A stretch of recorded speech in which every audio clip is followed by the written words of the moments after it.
Mabes Polri membantah jika peruntukan kotak amal miliknya dikaitkan dengan penggalangan dana untuk kelompok radikal atau jaringan teroris. Menurut Ketua Lembaga Amil Zakat Abar, ribuan kotak amal milik mereka digunakan untuk kegiatan sosial dan kemanusiaan. Kami membantah apa yang ditudingkan atau dirilis oleh Mabes Polri karena aslinya realnya kotak kami nggak ada 4.000, cuma 2.700 itu yang monitor data di kami karena apalagi efek pandemi ini tadinya 3.000 jadi 2.700, nggak ada 4.000, jadi itu nggak benar. Kotak amal nasabah itu tadi untuk santunan sosial kebanyakan, duafa, fakir miskin, anak yatim, itu ya, jompo, termasuk sosial ketika ada bencana alam. Sebelumnya, Kabid Humas Polda Lampung, Kombes Pol Zahwani Pandra Arsyad, mengatakan Polda Lampung saat ini melakukan penyelidikan terkait adanya ribuan kotak amal yang beredar di sejumlah lokasi publik yang terindikasi diperuntukkan sebagai penggalangan dana bagi kelompok radikal. Kami sedang melakukan penyelidikan dari semua fungsi yang ada, baik dari fungsi preemptif maupun preventif. Ya, dalam hal ini juga kami dari fungsi-fungsi yang ada mungkin melalui para Babin Kamtibmas tentunya akan memberikan edukasi, ya, agar tidak terjadi lagi hal-hal yang kita tidak inginkan, apalagi sampai terpapar paham-paham radikalisme. Selazimnya itu artinya sebagaimana seperti biasa, kotak amal itu berada di tempat-tempat peribadatan dan itu akan digunakan dengan tujuan beramal. Namun kalau ada tujuan-tujuan hal yang lain, ya ini menjadikan informasi yang kita akan mengumpulkan bahan-bahan keterangan dan tentunya akan dapat kita simpulkan. Pendataan kotak amal di sejumlah minimarket dan rumah makan ini dilakukan atas rilis Mabes Polri terkait adanya puluhan ribu kotak amal yang beredar sebagai bentuk penggalangan dana bagi kelompok radikal atau jaringan teroris. Di Provinsi Lampung terdapat 4.000 kotak amal yang terindikasi sebagai sumber pendanaan bagi kelompok tersebut. Dari Bandar Lampung, Andres Afandi, iNews melaporkan.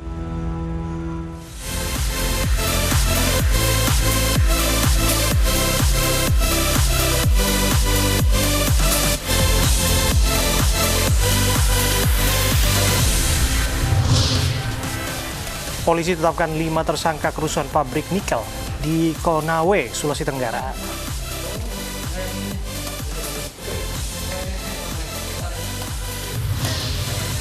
Wisatawan asing di Bali bikin ulah berbahaya demi konten media sosial.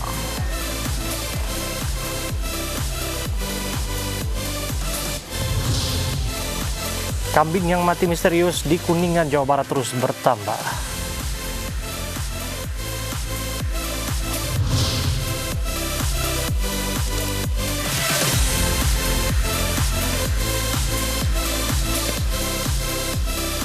Halo, selamat sore pemirsa, demikian tadi berita pilihan iNews sore yang akan menemani Anda selama 2 jam ke depan bersama saya Anissa Dasuki. Dan saya Abraham Silaban. Kita awali iNews sore hari ini dengan informasi suasana pabrik kawasan industri di Konawe, Sulawesi Tenggara yang sempat memanas hari ini mulai kondusif. Polisi mulai mendata kerugian dan memburu pelaku perusakan. Polisi telah menetapkan 5 tersangka.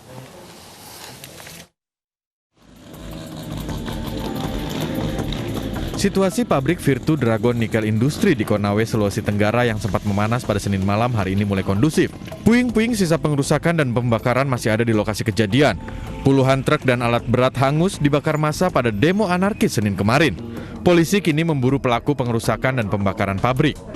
Polisi juga mendata kendaraan dan bangunan yang rusak untuk mengkalkulasi kerugian. Dari Konawe, Sulawesi Tenggara, Febriono Tameng, iNews melaporkan.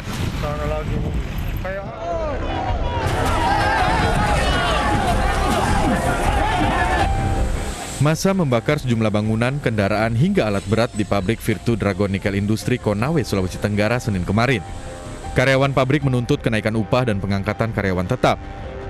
Massa merusak pos pengamanan di pintu masuk kawasan. Akibatnya kaca pos pecah dan fasilitas di dalam pos pun rusak. Massa terlibat bentrok dengan petugas keamanan kawasan industri. Kemarahan massa diduga dipicu aksi anarkis para petugas keamanan saat membubarkan kerumunan. Jadi mereka ini katanya memperjuangkan hak-hak guru. Cuma saya tanya guru yang mana? Gitu.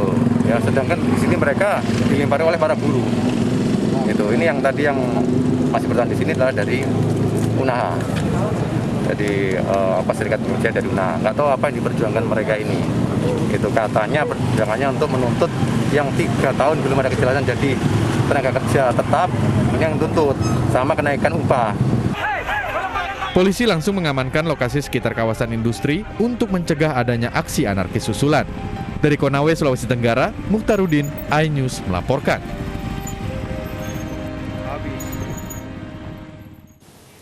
Selengkapnya terkait perusakan di pabrik nikel di Konawe, Sulawesi Tenggara. Sudah bergabung bersama kami Kabid Humas Polda Sulawesi Tenggara, Kombes Pol Ferry Walintuka. Assalamualaikum, selamat sore Pak Ferry. Assalamualaikum, selamat sore Mas Abraham. Pak Ferry, setelah ditetapkan tersangka, barangkali bisa dijelaskan apa motif di balik perusakan ini dengan terang benderang? Saat ini Mas, sejak hari ini sekitar jam-jam 10 tadi kami sudah mengamankan 5 orang yang diduga untuk terlibat dalam korlap dalam aksi unjuk rasa kemarin. Dan sampai saat ini masih dalam pemeriksaan, Mas. Masih dalam pemeriksaan, betulkah ini kaitannya dengan ketidakpuasan karyawan atas tuntutan mereka soal karyawan tetap dan kenaikan upah? Ya, untuk saat ini yang kami dapatkan Mas seperti itu Mas, bahwa mereka minta yang sudah bekerja 3 tahun supaya menjadi karyawan tetap dan yang sudah bekerja selama 1 tahun supaya dinaikkan gajinya. Baik, Pak Ferry, diinformasikan bahwa awalnya aksi unjuk rasa ini berjalan damai, namun kemudian menjadi ricuh karena proses pembubaran yang dinilai anarkis. Kalau kejadian di lapangan seperti apa, Pak Ferry? Ya, Mbak, kami mendapatkan laporan dari personil kami di lapangan kemarin. Itu disebabkan karena pengunjuk rasa tidak bisa bertemu dengan manajemen dari VDNI, Mbak. Nah, itulah memicu. Mungkin ada pemicu-pemicu yang lain, tetapi aksi itu mulai dilaksanakan setelah mereka tidak bisa bertemu dengan manajemen VDNI. Ada diboncengi oleh pihak tertentu yang masih didalami oleh penyidik Anda, Pak? Kalau untuk masalah dibonceng ini kami masih pendalaman, tapi saat ini kami hanya masih melakukan pemeriksaan terhadap 5 orang yang diduga terlibat dalam aksi unjuk rasa anarkis kemarin. Baik, dari 5 orang yang ditetapkan tersangka dan saat ini tengah diperiksa, apa peran mereka Pak dalam unjuk rasa anarkis kemarin? Maaf Mbak, untuk sementara 5 orang ini belum ditetapkan tersangka Mbak ya, tapi mereka... Artinya belum ada tersangka Pak dalam kasus ini? Ya, kami mengamankan 5 orang ini dalam rangka pemeriksaan sebagai koordinator lapangan daripada unjuk rasa kemarin. Ya. Baik, 5 orang ini profesinya semuanya adalah karyawan perusahaan, Pak?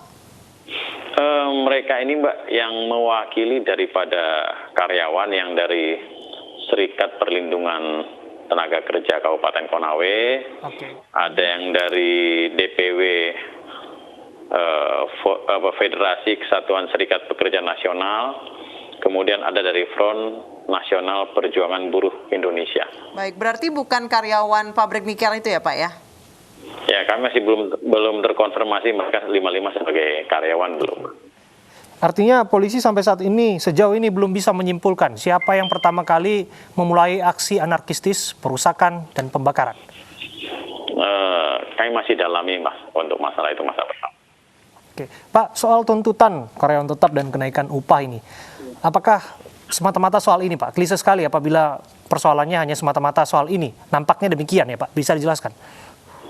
Ya, saat ini Mas yang kami dapat informasi masih tuntutan seperti yang Mas Abraham sampaikan. Dan saat ini pimpinan kami Pak Kapolda, Pak Danrem, dan Pak Bupati masih memfasilitasi antara karyawan dengan manajemen VDNI. Baik, Pak Ferry, sebenarnya apa yang menjadi pemicu awal terjadinya pembakaran, pengerusakan di aksi demonstrasi kemarin, Pak? Di lapangan, Mbak, personil kan sudah mengamankan, Mbak. Tapi memang VDNI ini kan cukup luas, Mbak. Cukup luas. Dan ada beberapa karyawan yang ada maksa aksi yang masuk yang bisa nembus personil kami Mbak yang mengamankan. Itulah yang melakukan pengerusakan. Baik, unjuk rasa ini dilakukan oleh seluruh buruh atau seluruh karyawan atau hanya sebagian saja, Pak? Masa yang kami di sana Mbak ya, di VDNA itu kan karyawan tuh sampai 11.000 karyawan Mbak. Oke. Ini yang sedangkan yang unjuk rasa yang kami bisa identifikasi sekitar 500 sampai 800 karyawan. Pak Ferry, ini pertanyaan terakhir, Pak. Apakah pihak perusahaan juga akan dimintai keterangan sebagai saksi? Ya, kami akan memintai keterangan bukan cuma pihak perusahaan, tapi bahkan satpam-satpamnya yang akan melihat, karena kami kan mencari pelaku daripada selain daripada pelaku pengerusakan yang 170 Mas, juga untuk masalah protokol kesehatan yang dilanggar oleh para pendemo. Terima kasih untuk waktu Anda berbincang bersama kami. Kombes Pol Ferry Walintukan, Kabid Humas Polda Sulawesi Tenggara, sudah berbincang bersama dengan iNews Sore. 3 orang pekerja tambang emas tradisional tewas tertimbun longsor saat melakukan penggalian di Kabupaten Murung Raya, Kalimantan Tengah. Proses pencarian korban dilakukan secara manual karena sulitnya akses menuju lokasi.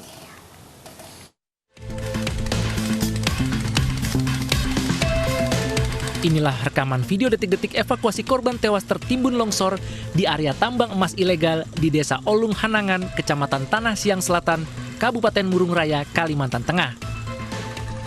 3 pekerja tambang ditemukan tewas tertimbun material longsor di lokasi galian dengan kedalaman 12 meter.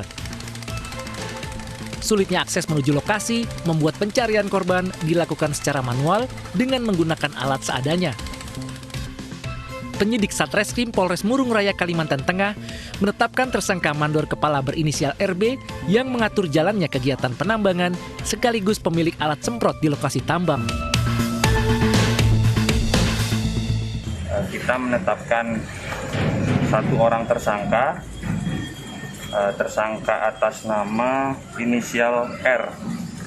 Itu merupakan mandor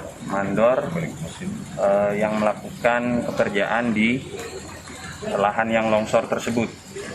Terhadap saudara R ini kita kenakan pasal 359 KUHP dan pasal 158 Undang-Undang Minerba. Adapun untuk ancaman hukuman itu maksimal 5 tahun penjara. 3 penambang emas tradisional dilaporkan tertimbun longsoran saat melakukan penggalian terowongan bawah tanah. Ketiganya tewas setelah dinding tanah retak dan longsor menimbun seluruh penambang. Dari Kabupaten Murung Raya, Kalimantan Tengah, Fatur Rohman, iNews melaporkan.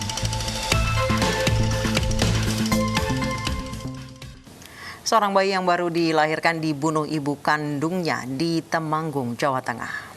Bayi malang tersebut dibunuh karena diduga sang ibu malu punya anak di usia yang tidak muda lagi.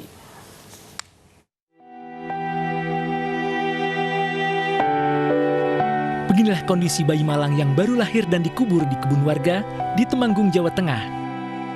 Kondisi yang baru dilahirkan tersebut diduga dibunuh oleh ibu kandungnya lantaran malu memiliki anak di usia tua. Pelaku berinisial P berusia 42 tahun dikenal sebagai sosok pendiam dan tertutup. Warga tidak menyangka bahwa bayi yang dilahirkan itu merupakan anak pelaku. Sebelumnya tidak ada yang mengetahui bahwa pelaku hamil, bahkan suaminya sendiri pun tidak mengetahui tentang kehamilan pelaku. Nggak tahu, lagian kan jarang ketemu, soalnya akhir-akhir ini juga dia nggak keluar je. Kata informasi yang saya terima itu sakit gitu. Berarti nggak nyangka Bu kalau ada tindakan itu dari pelaku ini? Wah, nggak nyangka, benar-benar nggak nyangka kalau istilahnya Mbak Pon sampai ibaratnya senekat itu je.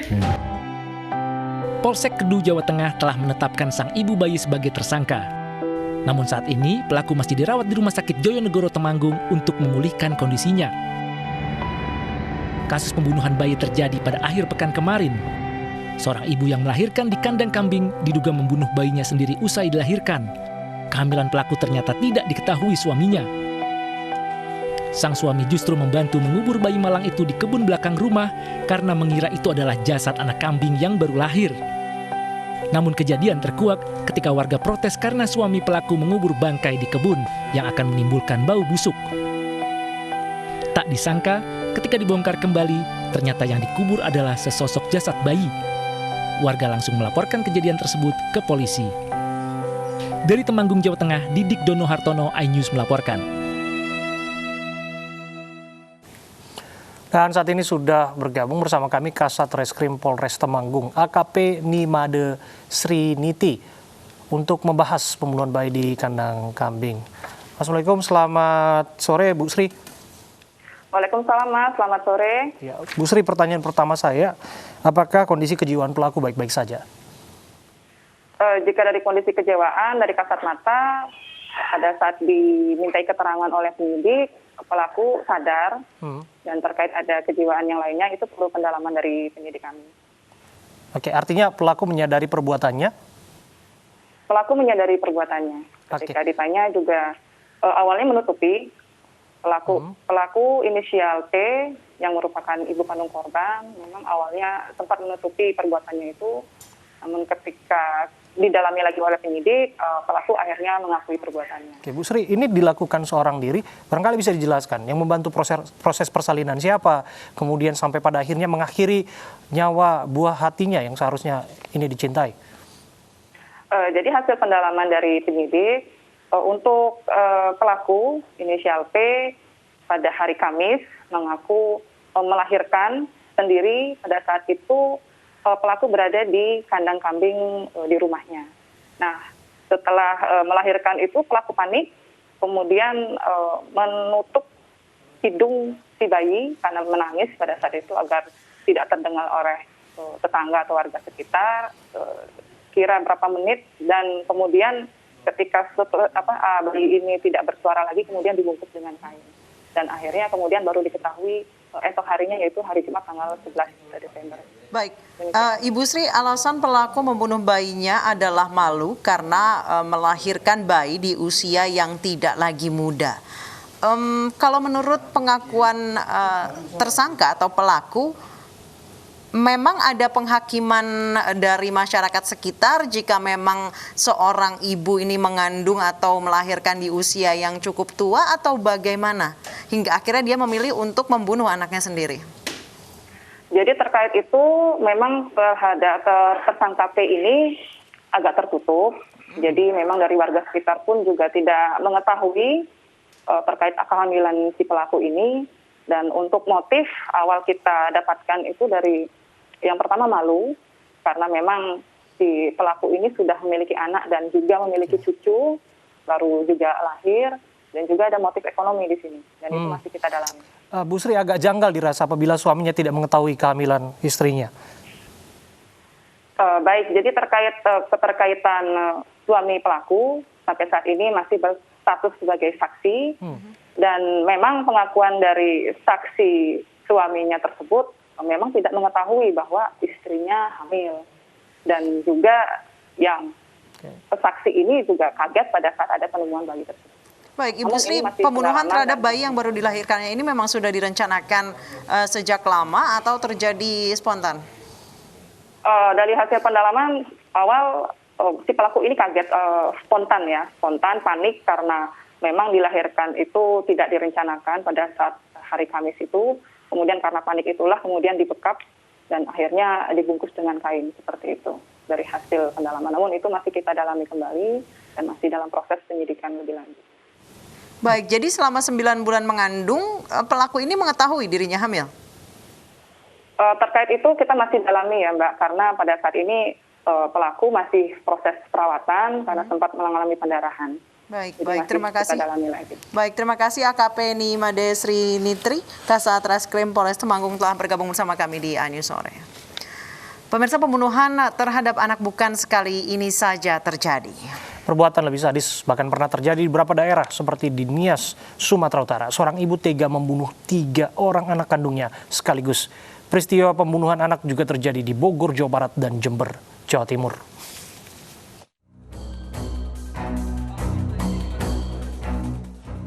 Rabu 9 Desember lalu, warga Dusun 2 Desa Banuo, Sibohou, Nias Utara, Sumatera Utara digemparkan dengan penemuan 3 jasad bocah laki-laki yang ternyata dibunuh ibu kandungnya di dalam rumah.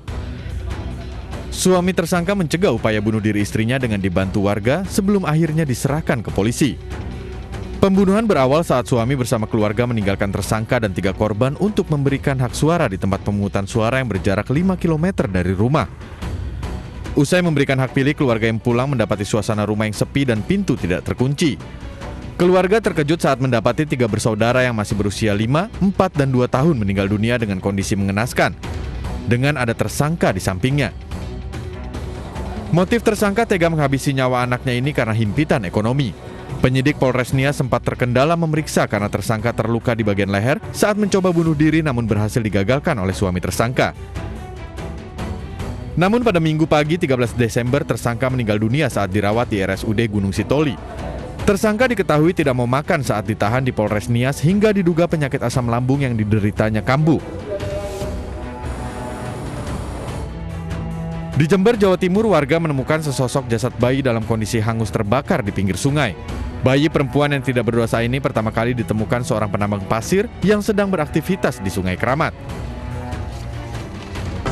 Sementara itu, tim Inafis Polres Jember menyisir kawasan sungai guna mencari barang bukti yang berhubungan dengan penemuan jasad bayi terbakar ini. Polisi menyita barang bukti seperti kain pembungkus bayi, kayu yang terbakar, dan sandal yang diduga milik pelaku. Tak hanya di seputaran sungai, polisi juga menyisir area pohon bambu yang tak jauh dari lokasi ditemukannya korban. Sementara barang bukti yang diamankan adalah sepasang sandal yang diperkirakan milik pelaku dan kain pembungkus bayi yang dalam keadaan hangus. Jasad bayi malang ini telah diotopsi di RSUD Kalisat. Namun hingga saat ini belum diketahui siapa sosok yang tega membuang dan membakar bayi tak berdosa ini. Kisah bayi malang juga terjadi di Galuga, Bogor, Jawa Barat. Jasad bayi ditemukan warga di tempat pembuangan sampah dalam kantong plastik. Bayi yang diperkirakan baru berusia 1 hari ini ditemukan seorang pemulung yang langsung mengabarkan warga sekitar dan melapor ke polisi. Jasad bayi malang ini kemudian dibawa ke Rumah Sakit Umum Daerah Lewiliang untuk diotopsi. Di lokasi Jalan Lingkar Galuga Lewiliang yang menemukannya kebetulan orang Karkel. Itu posisinya dia sebagai yang suka mengutin sampah, pemulung lah intinya gitu kan. Akhirnya kita langsung investigasi ke lokasi dan dilihat memang betul ada. Usai otopsi, jenazah bayi disolatkan dan dimakamkan warga di sekitar TPU Galuga yang tidak jauh dari lokasi penemuan. Sementara pembuang bayi tidak berdosa ini diselidiki Polsek Cibung Bulang, Bogor. Tim Liputan iNews melaporkan.